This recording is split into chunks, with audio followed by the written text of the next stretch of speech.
I'm like a tireless idealist. Yeah. I could be thrown into a situation where like all of the cards are stacked against me, and I'll be like, there's still time. We can still do this.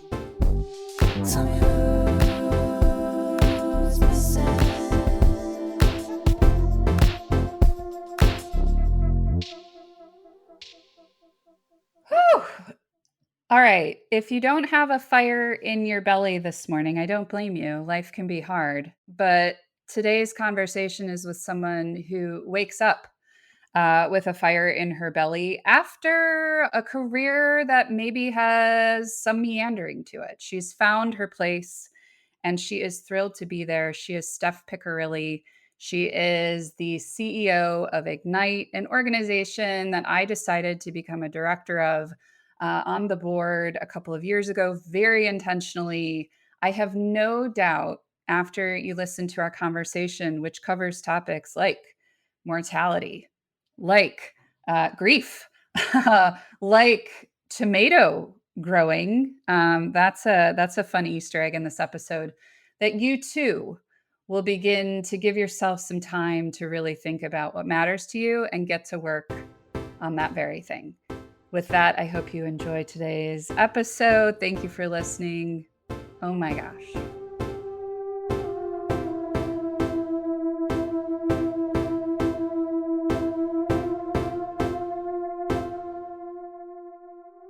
When I'm not working, I need quiet. I've got to the point now where like when I'm driving in the car, I just need it silent. What about on road trips? What's your behavior? Do you ever drive on your own? Like, and what do you do then? I do. So like my father lives about an hour and a half away. Like I just did it yesterday. It's silent in the car each way. So I really honestly can be silent in the car for 3 hours. You would have asked me that years ago, I would have been like, that's crazy. Well, I find sometimes I'm listening to music or a podcast, but I'm not listening. Mm. And then I'm like, well, let's just have silence, right? Like, I mean, and to be with yourself and to be sort of comfortable with that, I feel like at this place in my life, I'm like, that's pretty neat. Like, I just want to hang out with me, you know? Mm-hmm. How's your dad? He's well. He has cancer, and it's just something we're managing, and it's not curable. So I think the biggest challenge with my dad is my dad like refuses to like understand how old he is. And so like he's in his head, he's still like 40. And so he wants to do everything that a 40-year-old does, which I think is great. Like I hope when I'm his age, he's 80 now, that I will want to feel like I'm 42 as well. But it gets him into some trouble sometimes because he sometimes does stuff he's not supposed to do. What would be one example? What's his name? Al. Al. All right, Al. So how is Al acting out? We love you, Al, if you're listening. My dad was this was so funny. Oh gosh, Dad, don't kill me. So well, my dad loves to garden. Okay. And when summer comes, there's nothing keeping him between him and his tomatoes. And he will plant tomato plants come like hell or high water. So one day we got a call from my aunt and frantically, and she's like, your father is at the machinery rental place trying to rent a rototiller and load it into the back of his car. Al. So I called him, and the funniest thing is my dad sent my phone calls into voicemail every single time. So he's aware. He's aware he's pushing his limits, and he's going to push anyway. Good for Al. Yeah, he's aware. So he Yep. loaded that rototiller in his car, drove it home, took it out to the garden, and put those tomato plants in. So I feel like if I get the pleasure of meeting him, I'm going to be like, so what are some of your hobbies? Do you like to garden? And just see if he volunteers it. I'm sure you're going to get a definitely like abridged version of what I just told you, but he'll be all about, oh yeah, tomatoes, I put them in. He'll probably if you want one as well, and that next time you're in town, that he give you a tomato plant to take with you, because I think he feels like everyone in the world should have a tomato plant at their house. Yeah, why wouldn't you? Is probably his question. Probably because I can't keep anything too much alive and don't have much interest in it. I kind of want to, my mom's 80. So I kind of want to just stick with this for a second. And obviously, we're here to talk about a great number of things. But I think, like, generationally, legacy, thinking about, caring for people who are close to us is something that's a shared humanity experience. And I wonder what your experience has been like making this most recent transition with your dad into a new reality for him. It sounds like, and definitely one for you. How has it affected how you guys connect? It's been difficult, I have to say. Like, when my dad first got his cancer diagnosis, it was like 2019. And, my dad was always one of these individuals in my life that I always felt was like invincible and like could do anything. And like he was someone who like I always pulled that courage from, and that kind of fire in my belly was from my dad.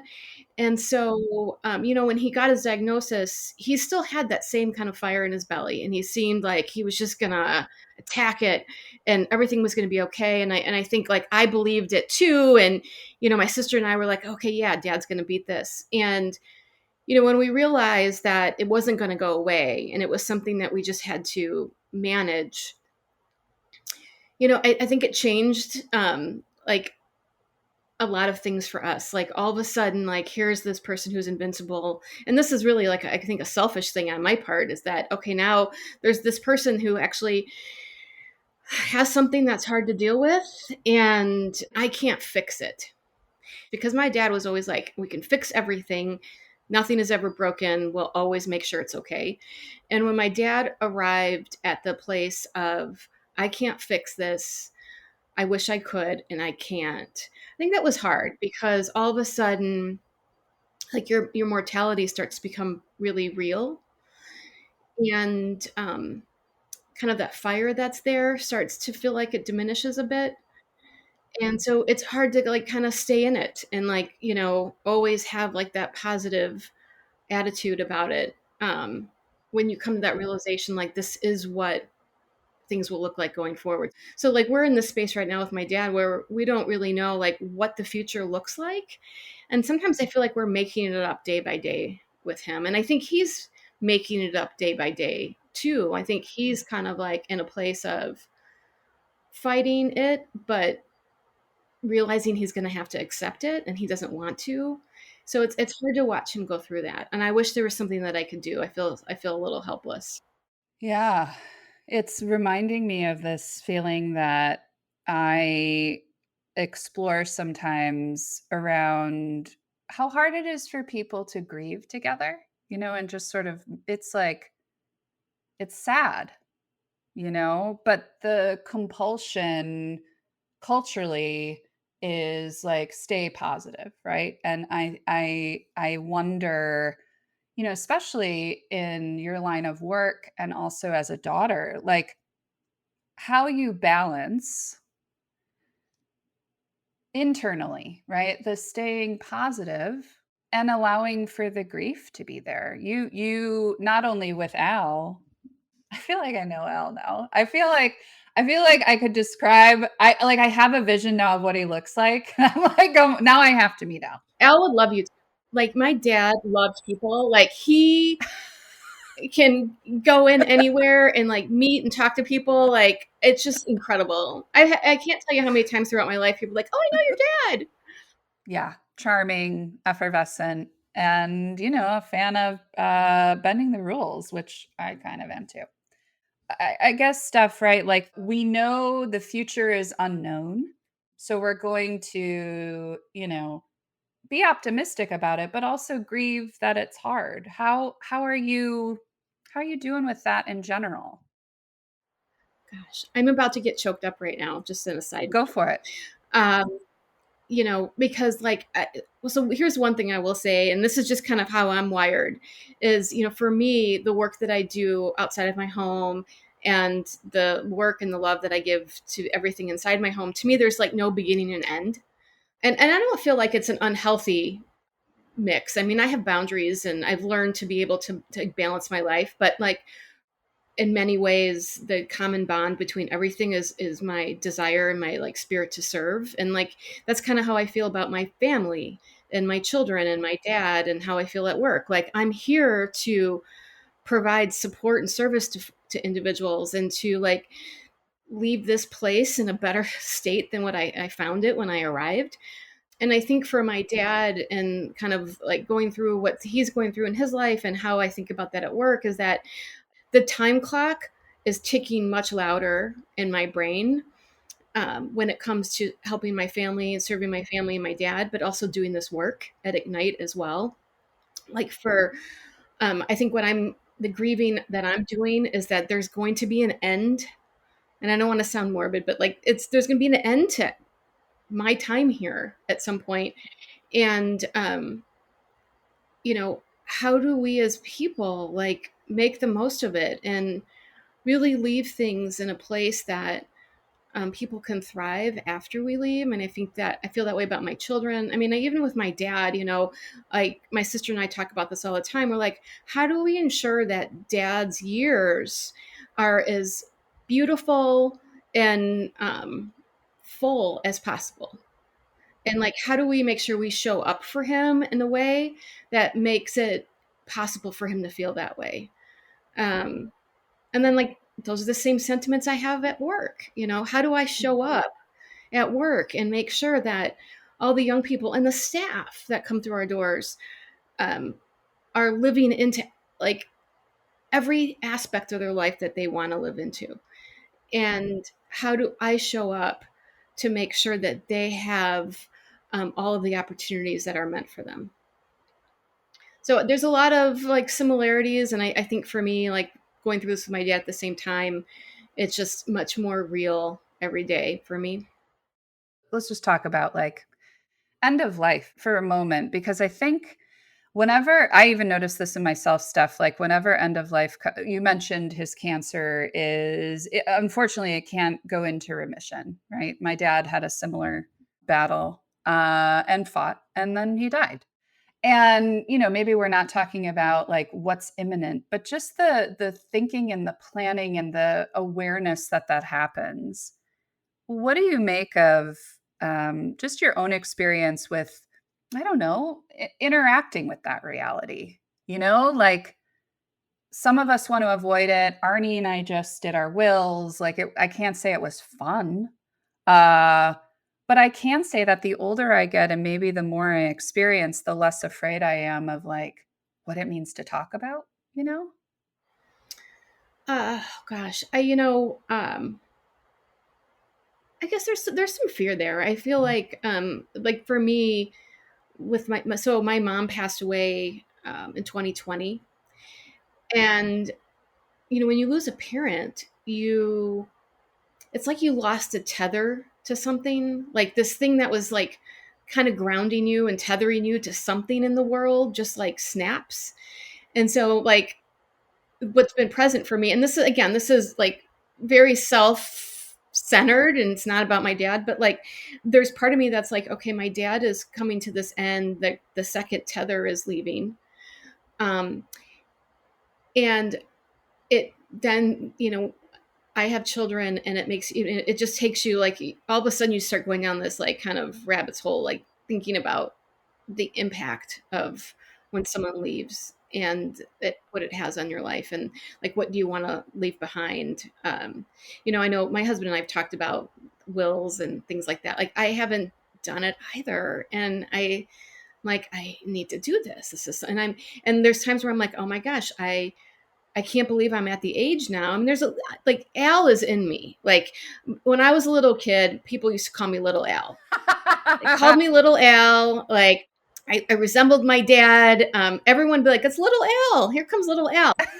I very much have like that, like passion to deny my age, deny what's possible. I think anything's possible. I'm like a tireless idealist. Yeah, yeah, I could be thrown into a situation where like all of the cards are stacked against me, and I'll be like, there's still time. We can still do this. So, there's moments too where I'm like that with my dad's health too. I'm like, no, no, no. There's still like, yeah.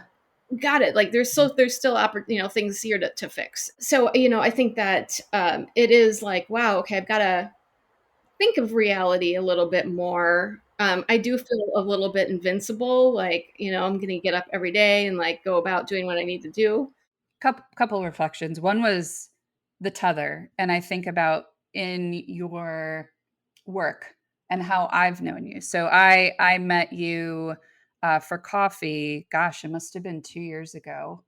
Um, and it was one of those coffee dates where I was like, oh, I think we're going to change the world. So I just want to say, being a tireless idealist, no wonder you don't listen to anything in the car, right? Because you've just put so much out there, right? And it's like, I just need to let it all settle. But that your energy for that, the little Al in you, like has enabled me to have tireless energy, right? So it is a I think this is the great myth in some ways, right? Love is so regenerative. And I really see what you're talking about as love. Um, and putting love out there. And then it's like, ooh, okay, I can work with this. And then I put love out. And then like we're vibing. So that's one reflection. And the other is this, the invincibility allows you to set some pretty audacious goals. So I know you because I'm a director on the board for Ignite. And it is your audacity that I was like, oh, yeah, let me be a part of this, right? And so I wonder if we can sort of switch to, the work part, because, I could talk to you for approximately 4 days. Yeah, I could too. I could talk with. But that's who comes on this podcast. I'm like, I feel like everyone needs to know stuff. And you piece things together in such a beautiful way. You're speaking to my heart. So Hmm. go ahead. Thanks. Thank you. Yeah. Oh, let's talk about the tether that Ignite provides to people, because that's where I get choked up. Which is to say, like, the what a gift that you and I have been tethered, to other people, to hopes and dreams, to being idealists. So I think, Steph, like that's why I got involved. It is because of you, but it's also because everyone needs a tether, you know? Yeah, I mean, I feel so incredibly blessed every day to sit in the seat that I do at Ignite and to be part of that mission. I honestly, I feel like it's like a gift, and it's tethered me in my life. Mm-hmm. But I think that what really is like profound for me about Ignite is that as young people and adults, we all need to be tethered to something that's bigger than us, that says, like, this is what I'm showing up to be a part of. Because I think human nature is we need to be part of things. And even, when we're going through difficult times in our life, we want to push everything away. There is always that human spirit in us that says we need to be connected to something. And I think what's so beautiful about Ignite is that, like, here's this place where young people can come and staff. I mean, I think I feel like we're all on this mission together. Like, I don't see like a separation sometimes between staff and young people and directors and associate board members and volunteers and donors and stakeholders. Like, we're like all on this ship together. Um, all in pursuit. And what we all have in common is that we want a deep connection to our life. Like, that is what every young person, every staff member, every donor, every stakeholder has in common. We all want a deep connection to the world that we're part of. And so how beautiful we have this space where we get to have a deep connection to something. And I think for our young people and like what we have to show up for as staff members and directors and donors and stakeholders is to make sure that there is this permanent space that exists for young people who don't feel like they have a tether to anything and don't feel like they are part of something that supports them and gives them that um, spark that or lights that spark that's in them.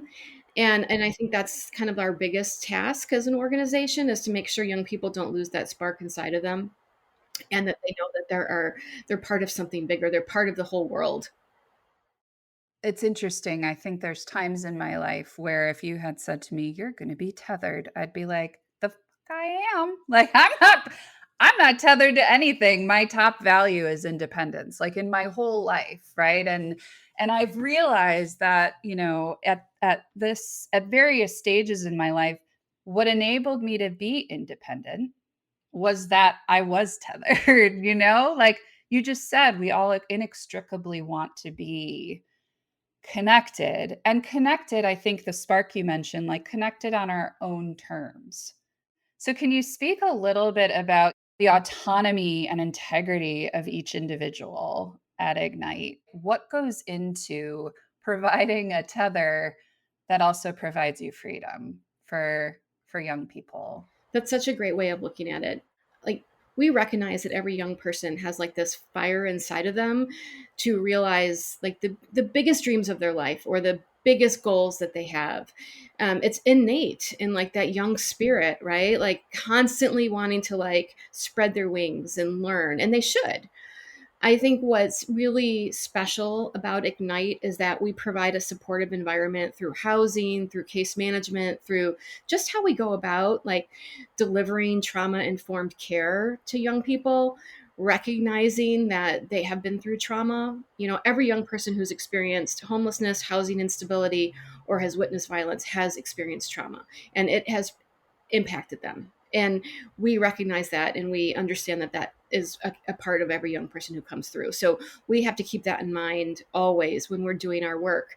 But at the same time, the message we want to get across to our young people is that your circumstances do not have to determine what your potential is and what your future looks like. And that while you may be in this space where you feel like you're just kind of surviving day to day, that feeling sometimes makes you want to separate from other people because you feel like I've been let down. Um, so I want to be alone. And so we show them, like, you know what, you don't have to be alone. And you could have positive, trusting relationships with other people. You can have positive, trusting relationships with adults. And at the same time, you can emerge into a place where you're thriving. Thriving doesn't happen until someone stops living in this place of survival. And we recognize that until that shifts for that individual where they recognize like, okay, I don't have to feel like I'm surviving every day, thriving comes after that. You know, it's like this shift from survival to resilience, and then thriving really follows that. You know, our promise to young people is not life's going to be perfect once you leave Ignite. As adults and as growing people like we all are, like life throws at you things you don't expect and throws challenges at you. There will always be things thrown at you that cause distress or difficulty. It's how are you going to face it as you grow up? And our hope is that when young people leave us, they also not only have safe housing and are on the path to achieving their dreams, but that they've learned how to build their toolbox to be resilient during those times and not give up, and to the thriving that they're moving forward to, and like move back into that survival place. It's a real shift. And to me, that's the greatest task we have as a mission, is to make sure that when young people leave us, they understand that. Emily's conversation with Steph Piccirilli will continue in just a moment.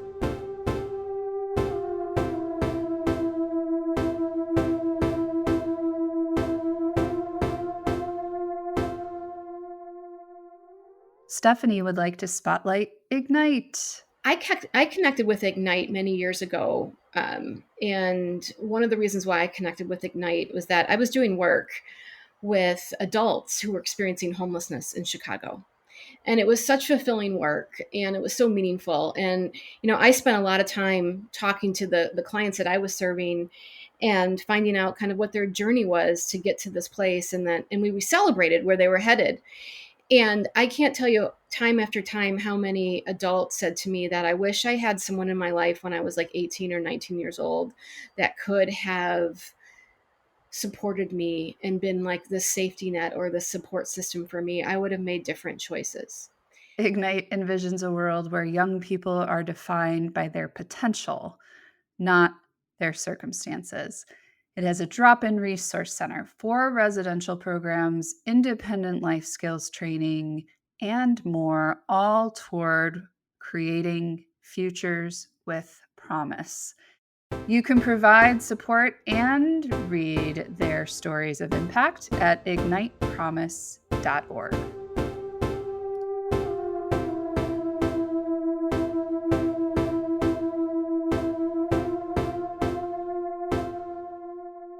You know, it occurs to me when we were talking earlier about grieving together, which is also something we like to do alone, right? It's one of those feelings that we've learned to develop a feeling about, which is shame. It's like, why am I sad? I shouldn't cry at work. Why am I crying? You know, like all this stuff. I mean, even as a therapist, this is what I feel like happened when I was in my internship. I'm just going to get a prop for those of you who can't see. Someone would cry and someone would be like, here. And literally giving a box of tissue signals to someone, stop crying, right? Like, I'm uncomfortable. So you bring up stuff like you're feeling depressed, you're feeling ashamed, you're feeling, like you want to give up, like this is too hard, like you want to disassociate and disconnect. And what Ignite does and what you do and what I try to do imperfectly is say, nope, we're going to stay connected through that. We see you while you're going through that. And I think that's really radical. And it requires, if you can speak for just a minute about like what it requires of your team to be able to show up for that. And I'm asking this question from a place of knowing that in corporate America, a lot of our listeners are leaders in private organizations, public organizations. They're handing tissue boxes, right? Which is, I'm not telling people to not look. If someone's dripping with like, of course. Right. Right. We don't, but you can also say, like, would you like a tissue? Or there's other ways. Anyway, It's hard for people to be together in those feelings. And we need more of that in the workplace. Leaders are being asked to step into mental health conversations and really look at how their people are doing. Your whole story today has been about staying integrated, not being so compartmentalized, right? So how do you take care of your staff in that way as a leader who might have something to say about witnessing people in those tough times? Our staff, to me, are like our greatest heroes in this world. I have so much respect and love for them. Like, they're a gift to work with. None of this is possible without our staff at Ignite. And to me, they're the greatest heroes that are out there in the world, because they're doing hard things, and they're like not only witnessing hard things, but they're stepping into them. They're saying, okay, give me what you got. Like, okay, it's hard. All right, it's going to get harder. Okay, I'm going to step in. I'm going to get in even deeper with you. I mean, how many people do that? Like, really are authentic people who step in when things get harder. And their work, I'll just say this for a little bit, because like their work goes unnoticed, because the work they do is not it's not in the news, it's not talked about. I mean, the only time people talk about social services and social programs a lot of times is if something bad happens or something goes wrong. But like even during the pandemic, our staff showed up to work every single day. And knowing they were going home to children, going home to family members, they came to work every single day for our young people and for our mission. And so to me, they're like my staff, they're heroes. And so as a leader, I recognize that.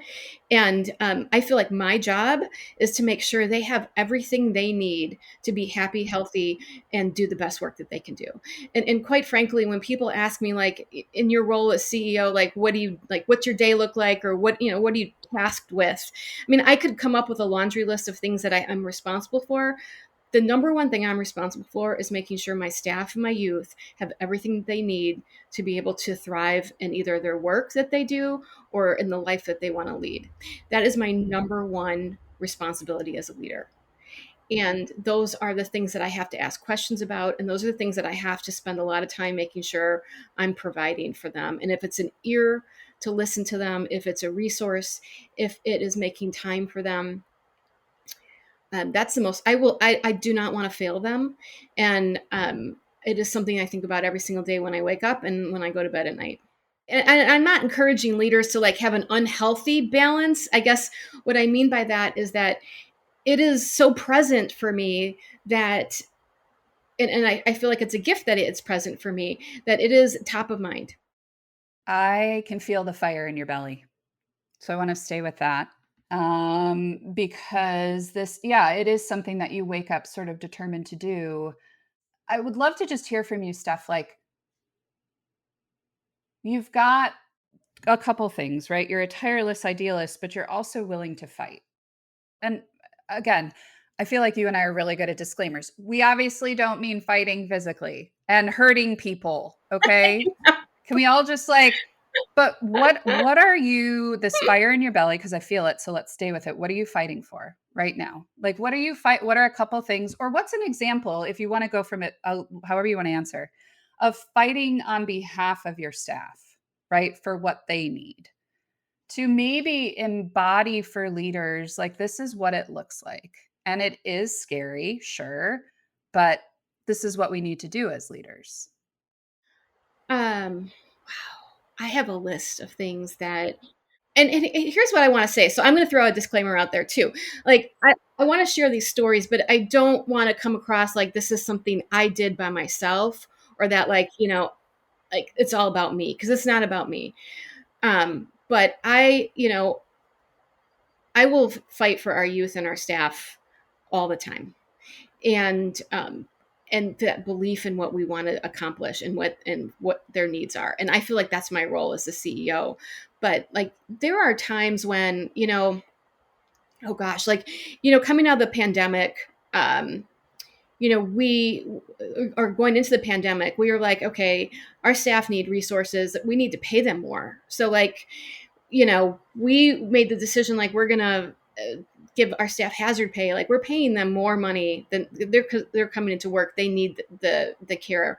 And then, so it was like, we're going to find the money to do this. And, you know, I'm going to go and knock on every single door that I can knock on until we get all the funding we need to make this happen. And it was like it was non-negotiable for us. It was non-negotiable. When our healthcare costs went up as an organization throughout the pandemic, we absorbed the increase so that it didn't trickle down to our staff members' paychecks. It was another non-negotiable. We're taking care of our staff as much as we can. I mean, there's a lot of things we can't do. I wish we could do. We're going to continue, and I'm going to continue to knock on everyone's doors till I get what that is. We had a situation where something crazy happened with one of our government grants, and I've told people about this before, so it's not a secret. But and it was something along the lines of the agency that we were working with had interpreted some of the language in the bill that was attached to this funding, that it meant that we couldn't have a certain amount of beds in our building. And this was like brand new for us because our building's been around forever. So the recommendation was you have to cut 8 beds. And this was like while we were still actually in the pandemic. And, we were all horrified by it because there's not enough housing for young people in Chicago. There's like 16,000 young people experiencing homelessness that are young people in the city. And there's like 580 beds to house those young people. So the last thing we're going to do is cut 8. And so we pushed back and said, we're not cutting 8 beds. And I'm not doing it. And if I have to knock on everybody's door to find funding to replace that, I will. And so they cut the funding. We lost $250,000. And we took that to the street to every, official that would listen to it, listen to us, listen to me. I took it to our Congress people, our senators, and said, "This is what's going on. People need to be aware of this. Like this miscommunication is causing our young people to suffer, and to our staff. Like, basically just like wiped out this amount of funding for this whole program." So, you know, we could have decided to cut the beds and gotten the funding. We could have decided to do what we did and then not say anything. But instead, we chose to speak up. And I have to say, like, it was a profound moment for us as an organization. The board was incredible. I went to the board and said, "Listen, none of us want to cut beds. None of us want to cut staff. So trust me, I'll find the money." And the board was incredible, fearless, and said, "Okay, go for it." And 3 months later, we had a private funder come in and replace that entire contract. And we networked with other youth providers in the country to write a letter to the Secretary of Health and Human Services to let them know what was going on. And within 6 months, the federal government shifted and reached out. I got a phone call from one of our representatives and said, "This was a mistake. We're reinstating your organization. We don't want to cut beds either. Um, and your contract will move through next round." Yeah. And so, like, that was a win for Ignite, but that was a win, like, globally for young people and for the work that we do, because, you know, I don't know if, like, sometimes things happen unintentionally too. Like, I'm not painting this to be like there's like this bad person who made this bad decision. There are sometimes things that get miscommunicated or misunderstood, and there's like a ripple effect to it. And sometimes there's just so much red tape that it just kind of like happens and no one knows what's going to happen at the end. And then all of a sudden it's like one day you're like meeting with someone and they're like, "You have to like eliminate beds." And you're like, "Well, no one wants to eliminate beds. Like, no one wants to do that." And so, like, you have to speak up, you have to be loud and say, like, "Wait, something went wrong here, something's amiss, we have to fix this, because if we don't, a young person's going to pay the price for it."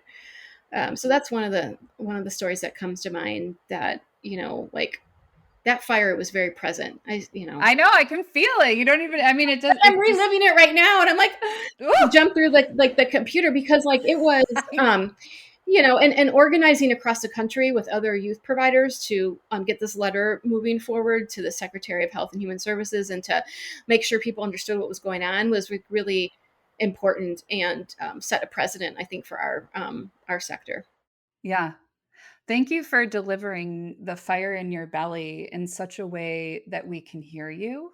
I think, like, we have also, I was on a panel recently where one of the filmmakers, they made a series for PBS about public housing, and also about redlining, and also about racism in the real estate industry. And we talked about shame, and one of the things that the director said that really resonated with me was, anger is so useful, right? But if it's hot, no one can hold it, right? And if it's cool, we can hear you, right? So it's still anger, but I think, Steph, you are modeling like, let's pay attention to what we're angry about, or have a fire about, if you want to say it that way. And I would just offer, like, I would actually love to hear, as we kind of round the bend here, your invitation to other leaders who maybe working in accounting at a Fortune 500 company, right? Maybe they're not interacting with policies that affect the health and human services of people so directly, per se. But what's your invitation to them when it comes to tapping into their own fire in their own belly? Yeah, I think, for me, it's been a journey to tap into the fire in my belly. Like, I do not have the traditional path to where I'm at today. I was a fine arts major in college. I worked for a hotel company when I was like in school and when I left school. And, I certainly had a path that was very unique to be where I'm at. I think for, any leader or anyone working, um, I think you have to take time to kind of listen to like what fulfills you, like what's important to you. Um, and again, this is that idealist that's inside of me. It's like, I don't think you should ever quiet those voices in your head that tell you something that you think other people think, well, that's who would do that? Like, like that seems impossible. I don't like the word impossible. And so I guess my advice is like, please don't quiet those voices that are in your head of things that speak to you that you don't think other people will champion or cheerlead for you. Like, still live into them, still think about them, still give yourself the benefit of looking into that and living into that and making that be part of who you are. Um, and don't really think about what other people will think. Mm-hmm. It's kind of like goes back to the little Al in me. Like, that was what my dad used to always tell me in life. Um, I'll share this story real quick. I just joined this fellowship recently, and the assignment for the first day that you showed up for the fellowship was tell me about someone who inspired you and like what inspired you. And so we had to get up and speak in front of everyone and share a story. And I spoke about my dad and how like growing up as a kid, he really did instill in me like, Stephanie, you can do anything. And I was like one of those like short little kids who took a long time to develop. Like I was a very late bloomer in life. But I like in my head, I was like, well, I can, do anything. I even played basketball, which is so funny because I might have been like all of like 4'9" or something like when I was in high school. But my dad was like, "Yeah, you can play basketball." And so he put a basketball. He used to take me to work with him, and he put a basketball hoop in the parking lot so that I could shoot baskets while he was inside working. Like people like were like towered over me when I was a kid. So I shared this story about my dad because my dad, you know, grew up and struggled in school, really struggled in school, and he ended up telling me about this conversation that he had with a guidance counselor in high school. And the guidance counselor was like, Al, it's going to be really difficult for you to get through high school. So you better come up with a game plan because there's really nothing else you can do in your Mm-hmm. career. You're not made for college. You're not made for anything else. So you better find a trade. And my dad, kind of walked away from a meeting like that with a high school guidance counselor and was like, well, like thankfully he didn't really like listen to all of it, and he was like, well, I'll figure something out. But he said to me that it hit him really hard at first because it made him feel bad about himself. And he told me, he's like, don't ever let anyone tell you you can't do something. And he's like, and finally he was able to like take what that guidance counselor said to him and turn it into like incredible. My dad didn't go on to college, but he went into the Navy. And then after he got out of the Navy, he went to go work for an architectural firm and taught himself how to do drafting for buildings and ended up co-owning a, a steel company with his some business partners and building buildings and doing staircases and stairwells. And he used to take me around to go visit them. He'd like, oh, I put a new staircase up. Let's go look at it. But he said that to me, and I told that story at that fellowship because to me, that was probably one of the most meaningful moments in my life because that was when it was like, okay, yeah, don't let anyone tell you you can't do something. And so I guess the long story of that is to anyone who's, like that you mentioned might be listening and is in a job where maybe others aren't like, they're not in a position to do things that they want to do. Like, don't let anyone tell you you can't. Don't listen to that voice. Yeah, instead, as you're commuting, maybe turn the radio off and talk to yourself, and be like, "Hey babe, what do you want?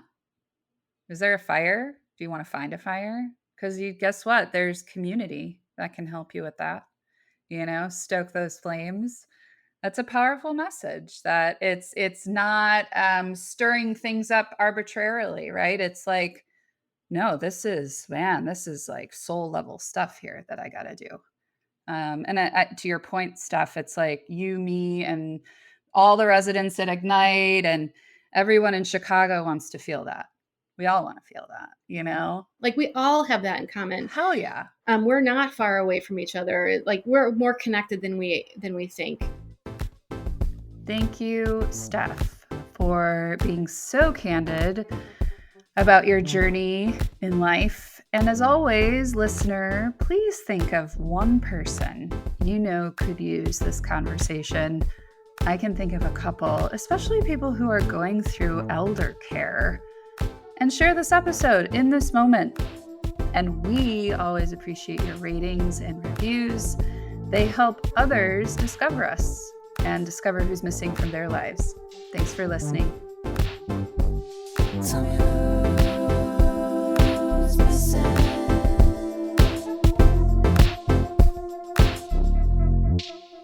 We all have that desire to be connected and to live into that fire that's in us and to, do something that makes us feel like we're here.